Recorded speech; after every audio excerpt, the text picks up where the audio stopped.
तो दोस्तों अफगानिस्तान के खिलाफ खेले गए पहले ही टी20 मुकाबले में भारतीय टीम के टॉप ऑर्डर बल्लेबाजों के लड़खड़ाने के बाद बैकफुट पर आ गई थी टीम इंडिया। लेकिन दोस्तों इसके बाद संकट मोचन का रूप लेकर के आए संजू सैमसन ने किया चमत्कार, जहां संजू ने एक बार फिर से आईपीएल स्टार रिंकू सिंह के साथ मिलकर अंतिम के ओवरों में ताबड़तोड़ अंदाज में बल्लेबाजी करते हुए लगभग हार चुके मुकाबले में अफगानिस्तान के जबड़े से जीत को छीनकर भारतीय टीम को पहले टी20 मुकाबले में दिलाई शानदार जीत और टीम इंडिया ने रचा इतिहास। नमस्कार दोस्तों, स्वागत है आपके अपने पसंदीदा क्रिकेट चैनल क्रिक अबोबो में। दोस्तों इस वीडियो में हम आपको भारत और अफगानिस्तान के बीच मोहाली में खेले गए पहले टी20 मुकाबले की पूरी रोमांचक हाईलाइट आपके सामने परोसने वाले हैं। लेकिन दोस्तों वीडियो में आगे बढ़ने से पहले आप रिंकू सिंह और संजू सैमसन में से किसी टीम इंडिया का सबसे खतरनाक टी20 बल्लेबाज मानते हैं? अपने कीमती सुझाव कमेंट के माध्यम से जरूर बताएं। वीडियो पसंद आए तो इसे लाइक करिए, चैनल को सब्सक्राइब करना नहीं भूलिएगा। दोस्तों जैसा कि आप सभी जानते हैं कि भारत और अफगानिस्तान के बीच पहला टी20 मुकाबला मोहाली में खेला गया,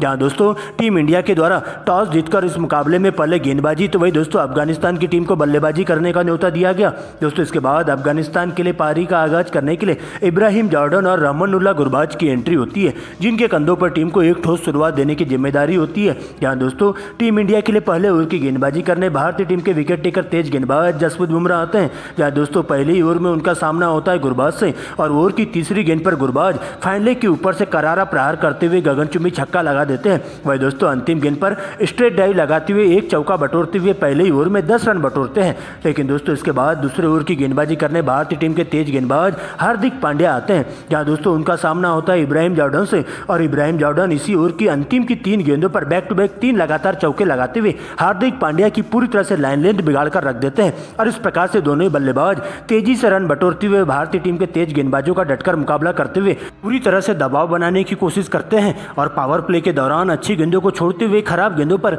बड़ा हिट मारना चालू कर देते हैं। और पावर प्ले के दौरान देखते ही देखते टीम के स्कोर को बिना विकेट गंवाए 70 रनों तक पहुंचा देते हैं। लेकिन दोस्तों पावर प्ले खत्म होते ही 7वें ओवर में भारतीय टीम के तेज गेंदबाज जसप्रीत बुमराह भारतीय टीम के खाते में पहली सफलता दिलाते हैं, जहां पर दोस्तों तेज गति से फेंकी गई यार्कर गेंद पर बड़ा शॉट खेलने के चक्कर में रहमानुल्लाह गुरबाज 26 रनों के स्कोर पर क्लीन बोल्ड हो जाते हैं। जिसके बाद दोस्तों नए बल्लेबाज के तौर पर रहमत शाह की एंट्री होती है और रहमत शाह के साथ मिलकर इब्राहिम जॉर्डन अपने ही अंदाज में बल्लेबाजी करते हुए शुरुआत में सिंगल डबल के साथ ही टीम के स्कोर को आगे बढ़ाने का काम करते हैं। लेकिन दोस्तों 90वें ओवर की अंतिम गेंद पर सर जडेजा भारतीय टीम के खाते में दूसरी सफलता दिलाते हैं, जहां पर दोस्तों सर जडेजा रहमत शाह को 4 रनों के स्कोर पर ही क्लीन बोल्ड कर देते हैं। और इस प्रकार से दोस्तों 10 ओवरों की समाप्ति पर अफगानिस्तान का स्कोर 2 विकेट के नुकसान पर 95 रनों तक पहुंच जाता है। लेकिन दोस्तों इसके बाद 11वें ओवर में नए बल्लेबाज के तौर पर जैसे ही कप्तान शाहिदी आते हैं तो दोस्तों इब्राहिम जॉर्डन के साथ मिलकर दोनों ही बल्लेबाज कुछ अच्छे शॉट्स लगाते हुए भारतीय टीम के गेंदबाजों का डटकर मुकाबला करते हैं और बल्लेबाज इब्राहिम जॉर्डन सबसे पहले अपनी हाफ सेंचुरी पूरी करते हैं। लेकिन दोस्तों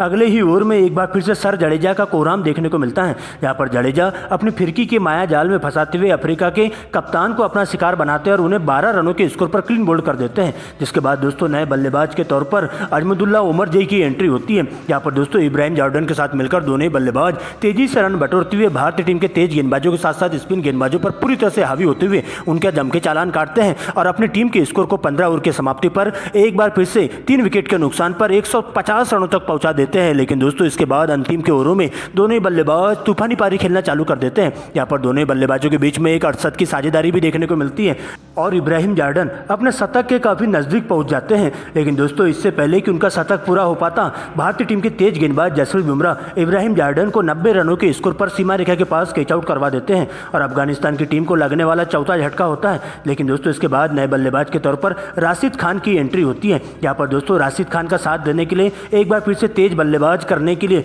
मोहम्मद नबी आते हैं। जहां पर दोस्तों इसके बाद तो दोनों ही बल्लेबाज बॉल देखो और बॉल पेलो वाले नियम के तहत बल्लेबाजी करते हुए भारतीय टीम के तेज गेंदबाजों के साथ साथ स्पिन गेंदबाजों का जम के चालान काटते हैं और अंतिम के 4 ओवरों में दोनों ही बल्लेबाजों के द्वारा चौके छक्कों की बारिश देखने को मिलती है, जहां पर दोस्तों राशिद खान 18वें ओवर में 20 रन बटोर लेते हैं और सर जडेजा को पूरी तरह से टारगेट करते हुए 2 छक्के और 2 चौके लगा देते हैं। जबकि दोस्तों इसी ओवर की अंतिम गेंद पर राशिद खान बड़ा शॉट खेलने के चक्कर में मोहम्मद सिराज के द्वारा कैच आउट करवा लिए जाते हैं। इस प्रकार से अफगानिस्तान की टीम को 5वां झटका देखने को मिलता है। लेकिन दोस्तों अभी भी मोहम्मद नबी अंगद की तरह डटकर मुकाबला करते हुए चले जाते हैं और अब उनका साथ देने के लिए नूर अहमद आते हैं। यहाँ पर दोस्तों अंतिम के ओवरों में दोनों ही बल्लेबाज तूफानी पारी खेलते हुए भारतीय टीम के गेंदबाजों पर पूरी तरह से बरसने लगते हैं और देखते देखते टीम के स्कोर को पूरे 20 ओवरों की समाप्ति पर 6 विकेट के नुकसान पर स्कोर बोर्ड पर 220 रनों तक पहुंचा देते हैं। यहाँ पर दोस्तों टीम इंडिया को इस मुकाबले में जीत हासिल हासिल करने के लिए 221 रनों का विशाल टारगेट दे दिया जाता है, जहां पर दोस्तों नबी 21 रन बनाकर नाबाद लौट जाते हैं। लेकिन दोस्तों इसके बाद बड़े लक्ष्य का पीछा करने टीम इंडिया के दो धुरंधर ओपनर बल्लेबाज कप्तान रोहित शर्मा